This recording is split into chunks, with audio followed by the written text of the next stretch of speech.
My dear, do your best to avoid strife in your marriage. Do whatever that you can to avoid strife in your marriage.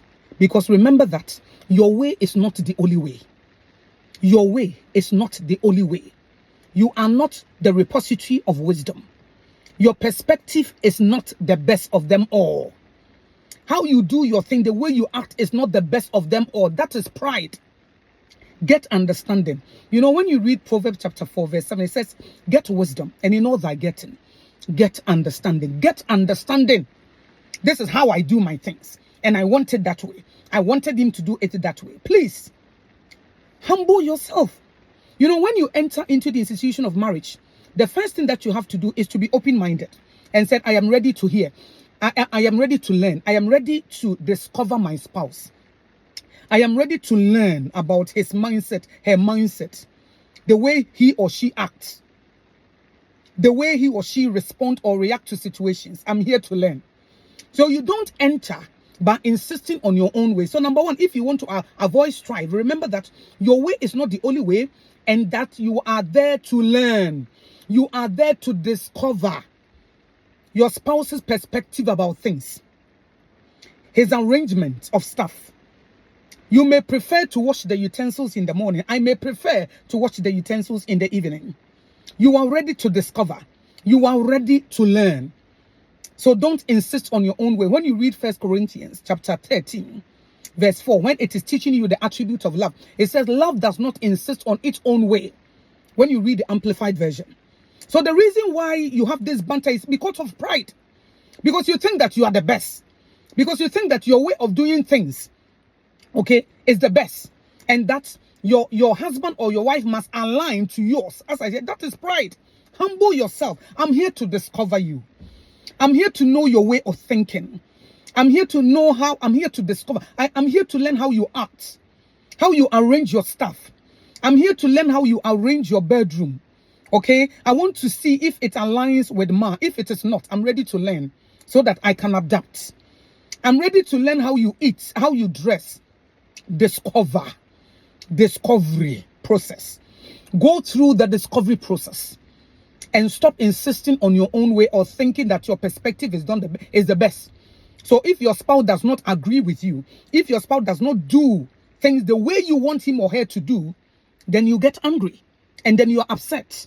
Today, you keep complaining, nagging, instead of discovering, instead of finding out. You are there to fight and complain. You are not in the marriage to complain, or you are not in the marriage to do things your way.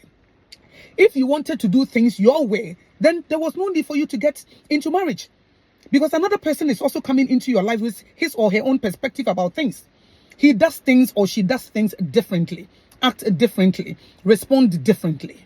So in order for you to avoid strife, number one, remember that your way is not the only way. Your perspective is not the only perspective. And then number two, don't trivialize your spouse's desires or your spouse's way of doing things. Don't trivialize it. Don't think that because the person is not doing things your way, the person is a fool, or the person is stupid, or the person is immature. In all thy getting, get understanding. Find out, go deeper. Don't trivialize. Why do you think this way? Why do you act this way? Why do you put, I'm here to learn? And the person may tell you, when you go to my house, my childhood, we used to live in a 1-bedroom house with 10 people. So we are used to throwing things about. You are here. So don't trivialize your spouse's desires or your spouse's way of doing things. Okay, it will also help you to avoid strife. And then thirdly, be ready to accommodate and adapt. Okay, adapt, inculcate his or her behavior into yours. You have entered into his world. You have entered into her world. Now you are ready to adapt. You are ready to adjust. You are ready to make some changes. You are ready to do that.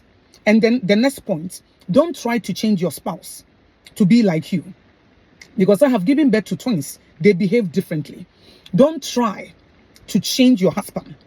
Okay, take your time. If there is something that is bothering you, respectfully, learn how to communicate. Communication is a skill. The timing is important. The atmosphere is important.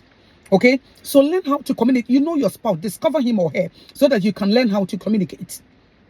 very, very well. And then finally, prayer covers it all. Cover your marriage with prayer.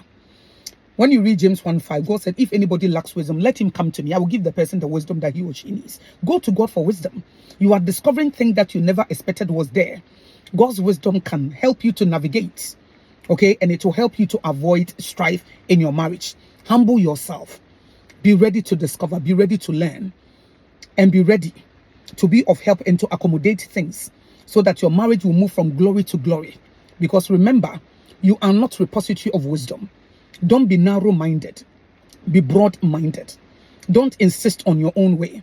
Don't think that you are the best, or your way of thinking, or how you were brought up, your childhood, your home experiences are the best. So your husband or your wife must throw his or her away and align and adapt to yours. That is pride. I'm here to learn. I'm here to discover. Go on a journey of discovery. Go on a journey of accommodating and navigating and adapting. And your marriage will move from glory to glory and ensure